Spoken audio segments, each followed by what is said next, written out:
Okay, and we're back with part 2. I think there'll be 3 parts, I'm hoping.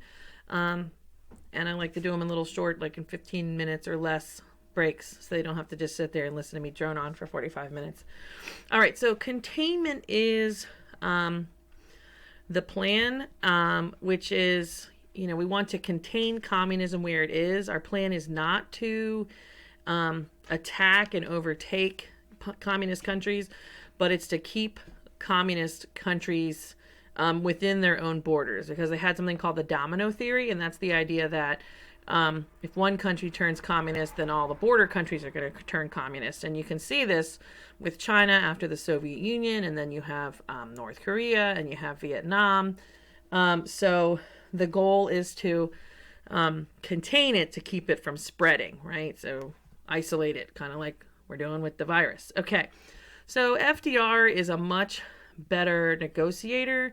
He is a more likable person. Truman is just not that guy. And most people agree that if FDR had still been alive, then the results might have been different, or at least the relationship wouldn't be as strained as it was. But Truman was very much about consolidating and like showing his power. And so this is his goal, is to, contain the communists. And, the idea that, the Soviets are out to take us over, and the Soviets' idea that we were trying to take them over. I mean, in reality, that was true. Both sides wanted to reduce the other side to nothing, basically. So the fear on both sides was real, but the antagonizing, what happened from both sides. All right, so the Truman Doctrine is basically the idea that we'll spend whatever money it takes to prevent that spread of communism.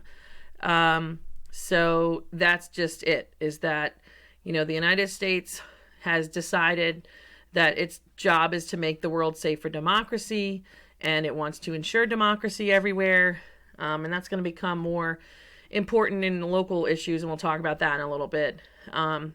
So Truman's willing to spend whatever it takes in Greece and in other places, but that's where we start, trying to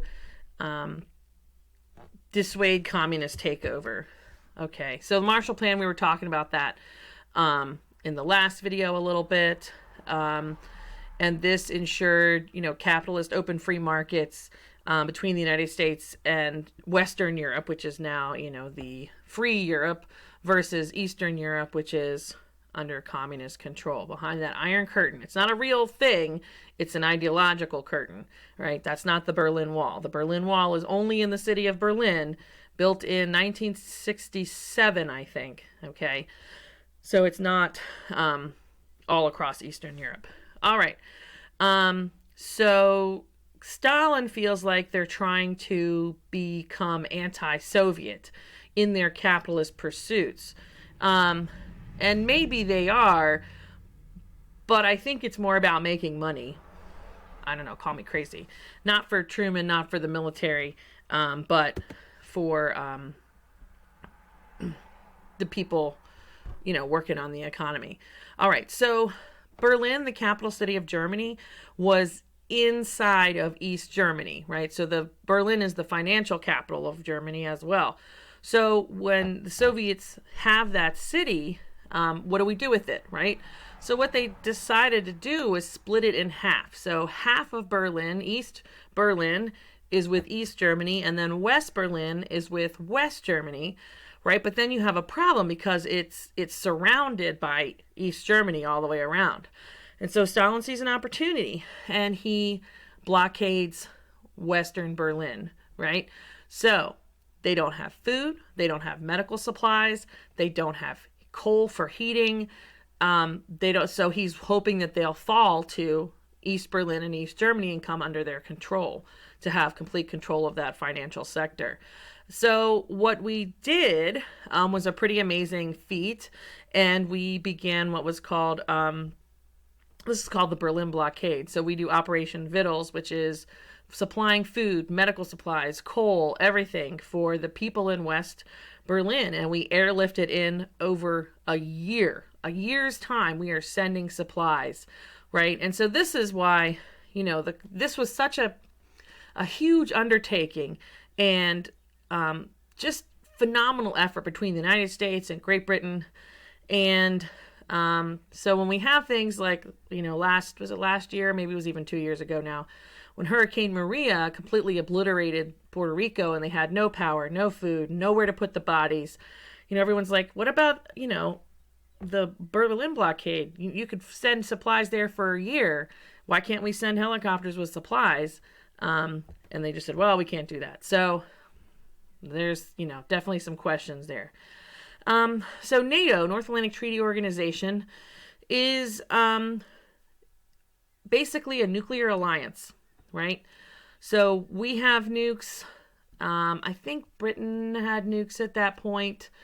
And basically, in an attempt to keep nuclear proliferation from exploding across even Western Europe, this is such a powerful weapon. We want to control its spread, right? We don't want rogue nations getting a hold of this technology. And so the best way to do that is through NATO, where, we, the nuclear powers of NATO, promise that we will protect the non-nuclear nations in this treaty. And now there are many nations that have joined NATO in the modern age. We don't use NATO so much for, anti-communist anymore, but NATO has been very helpful in the fight against terrorism. And there's something in the NATO treaty that is called Article 5. And Article 5 is when you enact the mutual aid. So if you attack one country of NATO, you might as well attack them all. It's like attacking them all, because all member nations of NATO come to the defense of the others, right? So the only nation to ever enact Article 5 of NATO was the United States on 9/11. That's pretty huge. All right, so the Soviets, Stalin specifically, creates the Warsaw Pact, which is a war alliance amongst Eastern European communist nations. But it's essentially they're all controlled by him anyway. So it's his own treaty with himself against Western Europe. But this is sort of the solidifying moment when it becomes defense pacts, when they become mutual defense pacts. And so we have one camp and the other. All right. We might fit it all in this part. So, we have influence in Asia. So we are occupying Japan at this point as well. We still, to this day, are Japan's military. They're not allowed to keep a full military or much at all because of their punishment from World War II. And just in the modern age, very recently, they have asked to buy some defense weapons from us because of the growing threat of North Korea, which we'll cover probably next lecture. We're going to cover Korea. Next little section that we do next week, we'll cover Korea. And we're going to talk about how Korea's relationship with us has changed and how it is now. It's really important, especially as you guys start voting. All right, so we are, again, using that Truman Doctrine to support regimes that we support, and trying to keep the free countries free. All right, that's our goal. So China has the Chinese Revolution in 1949, the Reds against the Whites. And of course, we support Chiang Kai-shek, who's with the Whites, the Chinese nationalists. And the Reds are the communists, and so China becomes communist. That's what happened. And now Truman's a Democrat, and the Republicans in Congress are angry because they felt like Truman lost China. Everybody knows land wars in Asia, bad idea, right? Bad idea. Was there a way to win China? Probably not. Not unless we're going to spend a lot more money and a lot more people. All right, so atomic bombs, I'm going to post some videos for you to watch. And some of you, if you've had my other classes, you've probably seen these videos of nuclear testing. But they're so important for you to understand like how significant the nuclear testing was. So you think maybe they dropped 4 or 5 bombs. No, we're talking thousands of bombs dropped in test sites. I will never live west of the Mississippi. That's all I'm saying about that, right? There's a reason land in New Mexico is $50 an acre. But testing by the Russians, by the Chinese, by the French, by the British, by us, thousands and thousands of nuclear bombs were dropped from 1945 till 1993, 96, something like that. And it's important to understand because the fear was real and the government wanted you to be afraid of nuclear war. I can tell you as a Cold War kid, because the Cold War went from 1945 until 1989, and particularly Reagan heightened up the Cold War. He got things all excited, and they were telling us every day, well, we're just going to get nuked by the Russians, and we were led to believe it's not an if, it's a when, right? That's why all of us Gen Xers are so like, whatever, we're all going to die anyway, right? That's us. So, anyway. All right. So we have to ramp up production because we're competing with the Soviets. And we're making them stronger, we're making them bigger, and then we're putting them on warheads, and we're putting them on submarines, and we're doing everything that we can to increase our power, because now it's a thing, right? It's this thing, and it's how we're going to prove that we're superior. And then we have the H bomb, the hydrogen bomb, and that is just the destructive power was beyond what they even imagined. And there are still islands that are suffering from radiation issues. The water's tainted, the food supply, the coconuts, everything is tainted, and they can't be inhabited from the hydrogen bomb testing. So yay. And this is where I would put the video, but I'm just going to give you the link of the bombs. All right.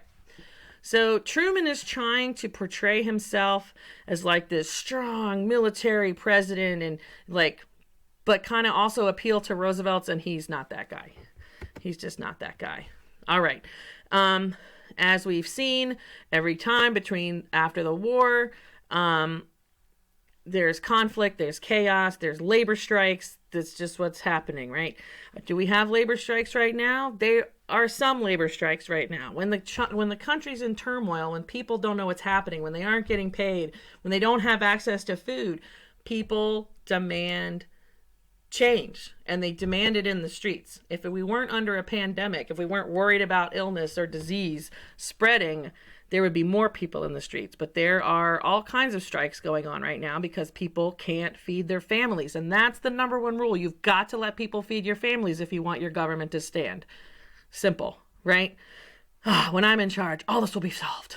Anyway, so Truman is trying to keep a military force across the ocean, like all over the place. But traditionally, America is very isolationist, and people want their boys home. And so he relents and sends them home. But he's trying to keep this military presence. And we see, the markets are inflated, and we see, too many people working, but we see, all those people who are working in the factories over the course of the war now have money to spend, and now they have products to buy. We see development of tract housing, which is like suburb establishments and things like that. So we're going to see a lot of cultural and social change as well. Truman is he's not popular. He's not liked. They've set term limits because of FDR. So he only gets 2 terms. But that's the thing, is you never want to be the guy that follows the awesome guy, right? Everybody loved FDR. Well, maybe not everybody, but most people did. He was elected 4 times. And so how is he going to, he can't replace that, right? You don't want to be the guy that replaces the good guy. You want to be the guy that replaces him. So we'll see what happens. All right. So, we're looking for someone to stand up to the Russians in the next war. Oh, I'm almost out of time. All right. Oh my gosh. So they supported Truman even though he wasn't popular. But in the end, he wins because of FDR's legacy, not because of Truman's own legacy, right? Okay. So that's it. That's the whole PowerPoint. And I'll put some support videos in there. If you have questions, send me a question through Remind or through Blackboard, and I will solve your questions. All right. Bye.